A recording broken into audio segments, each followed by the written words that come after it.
Hello learner, welcome to my page Learnology. आज मैं फिर से एक न्यू टॉपिक स्टार्ट करने वाली हूँ, business economics and demand analysis. इस पे मैं आपको आज इंट्रोडक्शन पार्ट बताऊँगी। बाकी का remaining rest of the topic जो बच जाएगी वो मैं नेक्स्ट वीडियो में अपलोड कर दूँगी। तो आज देखती हूँ कहाँ तक कवर अप हो पाएगी। आ जाइए सीखते हैं बिजनेस इकोनॉमिक्स किसे कहते हैं और उसका डिमांड एनालिसिस कैसे होता है। सबसे पहले इंट्रोडक्शन पार्ट देखती हूँ। इंट्रोडक्शन क्या कहता है? Business economics is a special branch of economics. Business economics जो है वो एक ब्रांच है किसका? इकोनॉमिक्स का। और हम लोग इसको जो है वो अप्लाई करते हैं किस लिए? किसी बिजनेस में डिसीजन लेने के लिए इसमें हम लोग अप्लाई करते हैं। Study of demand comes under the scope of economics. और स्टडी ऑफ डिमांड को भी हम लोग पढ़ेंगे किस चीज़ में? स्कोप ऑफ इकोनॉमी में पढ़ेंगे। वो सारा इस चीज़ इसमें अंदर में आ जाएगा, वो हम लोग फुल डिटेल में बाद में पढ़ेंगे। आज टॉपिक स्टार्ट करते हैं जो कि है बिजनेस इकोनॉमिक्स का। Business economics means the application of the economic theory to the problem of the management. जैसे कि मैंने अभी बताया कि बिजनेस इकोनॉमिक्स एक एप्लीकेशन है, एक थ्योरी है जो कि एक बिजनेस में जैसा भी प्रॉब्लम आता है उसका सॉल्यूशन को फाइंड आउट करने में हेल्प करता है और उसका सॉल्यूशन को देने में हेल्प करता है। Business economics lies on the border line of management and economics and serve a bridge between the two disciples. और ये जो है एक तरीके का टू ब्रिज रहता है। For example top level management and lower level management के बीच में एक ब्रिज होता है जिसमें third level to second level management आ जाता है क्योंकि टॉप लेवल मैनेजमेंट जो है वो लोअर लेवल मैनेजमेंट से बातें नहीं कर सकते डायरेक्टली, और लोअर लेवल मैनेजमेंट जो है वो टॉप लेवल से डायरेक्टली बातें नहीं कर सकते। उनके बीच में जो एक ब्रिज स्ट्रक्चर बना रहता है, इसलिए वो उस तरीके से ब्रिज के अकॉर्डिंग ही बात करते हैं। तो लोअर लेवल जो है वो उससे अपर वाले को बताएगा, वो उससे अपर वाले को, वो उससे अपर वाले को, इस तरीके से।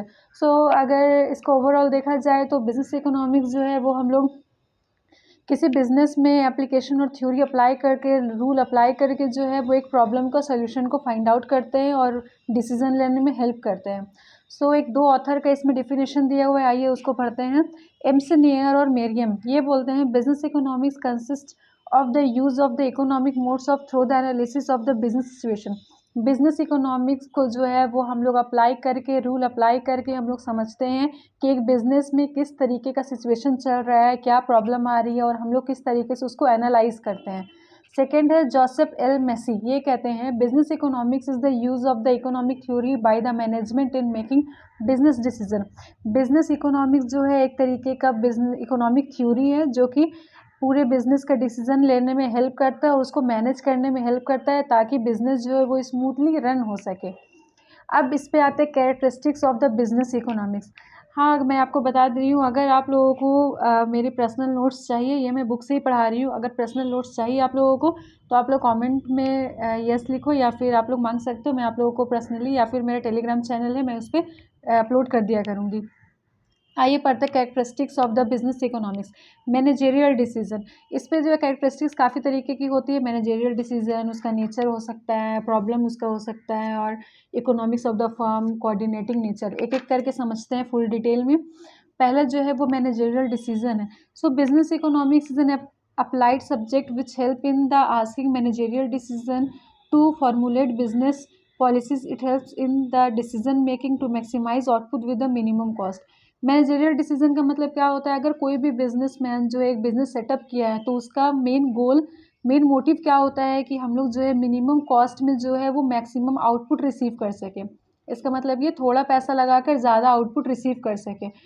मैनेजेरियल डिसीजन का मतलब ये होता है हम लोग बिजनेस में किस तरीके से मैनेज कर रहे हैं, क्या मैनेज कर रहे हैं, और किस तरीके का सब मैनेजर लोग को लेकर चलते हैं, और किस किस तरीके से हम लोग सप्लाई कर रहे हैं और मैन्युफैक्चरिंग कर रहे हैं, वो सारा चीज़ जो है वो इस पे आ जाएगा मैनेजेरियल डिसीजन। अगर एक डिसीजन भी गलत होता है तो बिजनेस को बहुत ज़्यादा लॉस भी हो सकता है, इसलिए डिसीजन लेना बहुत ज़्यादा इंपॉर्टेंट होता है।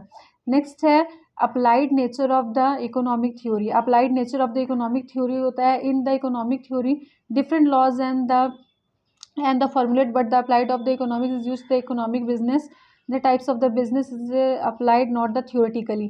क्या होता है कि कोई भी बिजनेस में जो है मैनेजर एक सेटअप, एक माइंड सेटअप करके चलता है कि हमको इस रूल से जो है वो बिजनेस चलाना है, इस थ्योरी को अप्लाई करके बिजनेस चलाना है। लेकिन हाँ, एक चीज़ इस पर आप लोग ध्यान दें कि कोई भी थ्योरी जो है वो थ्योरी हम लोग सिर्फ पढ़ते हैं ना, लेकिन प्रैक्टिकली उस पे अप्लाई करते हैं। सो कोई भी मैनेजर अगर वो पढ़ कर आया है, वो ये अपने दिमाग में माइंड सेट कर आया है कि हमको जो है इस फार्मूला से और इस रूल से, इस मेथड से जो है बिज़नेस चलाना है, इसी मेथड से हम लोग को मैन्युफैक्चरिंग करना है, आउटपुट रिसीव करना है, साथ ही साथ एडवर्टाइजिंग करना है, तो वो उसी वे में चलाएगा और थ्योरेटिकली नहीं, वो प्रैक्टिकली चलाएगा। तो ये चीज़ बहुत इंपॉर्टेंट रखता है। Third one is the problem and solution. Problem and solution, किसी भी बिज़नेस में जो है वो कुछ ना कुछ प्रॉब्लम का सामना करना ही पड़ता है। तो हम लोग ये देखते हैं कि एक मैनेजर जो है वो किस तरीके से उस प्रॉब्लम को जो है वो उसका सॉल्यूशन लेकर आ रहा है और बहुत स्मूथली रन कर पा रहा है उस बिज़नेस को।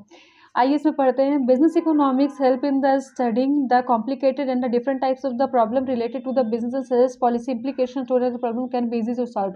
क्या बोल रहा है, अगर कोई भी प्रॉब्लम आ रहा है तो हम लोग किस मेथड से कर रहे हैं, किस तरीके से हम लोग बिज़नेस को चला रहे हैं, ये भी बहुत इंपॉर्टेंट रखता है कि हम लोग वो प्रॉब्लम का सॉल्यूशन बहुत ईजिली पा सकेंगे। और कुछ चीज़ें ये भी है कि हम लोग जो है वो डिस्कस कर पाएंगे, जितने भी एम्प्लॉयज़ है वहाँ, वर्कर जितने भी हैं, या फिर top level management, middle level management, lower level management, जितने भी है सब आपस में मिलकर ही और सब एक डिसीजन पे पहुँचते हैं, प्रॉब्लम को सोल्यूशन को फाइंड आउट करते हैं।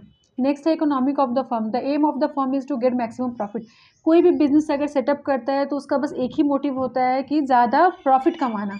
अगर कोई भी इंसान अगर बिजनेस स्टार्ट किया है तो उसका मोटिव क्या होता है कि हमको बस प्रॉफिट ही चाहिए। which is the possible any of the effective policy adoption and decision making to minimum the cost of the production। और ये प्रॉफिट कौन ज़्यादा अच्छे से रिसीव कर पाएगा, वही जो कि एक बिज़नेस को बहुत अच्छे से रन कर पा रहा है, बहुत अच्छे से स्मूथली उस बिज़नेस को चला पा रहा है, डिसीजन उसका अच्छे से ले पा रहा है, प्रोडक्शन डिपार्टमेंट में भी, एडवर्टाइजमेंट में भी, और तो और सेल्स में भी, सब कुछ उसका स्मूथली रन हो पा रहा है, वही जो है बहुत अच्छे से प्रॉफिट मैक्सिमाइज कर पाएगा और प्रॉफिट रिसीव कर पाएगा। Last one is the coordinating nature.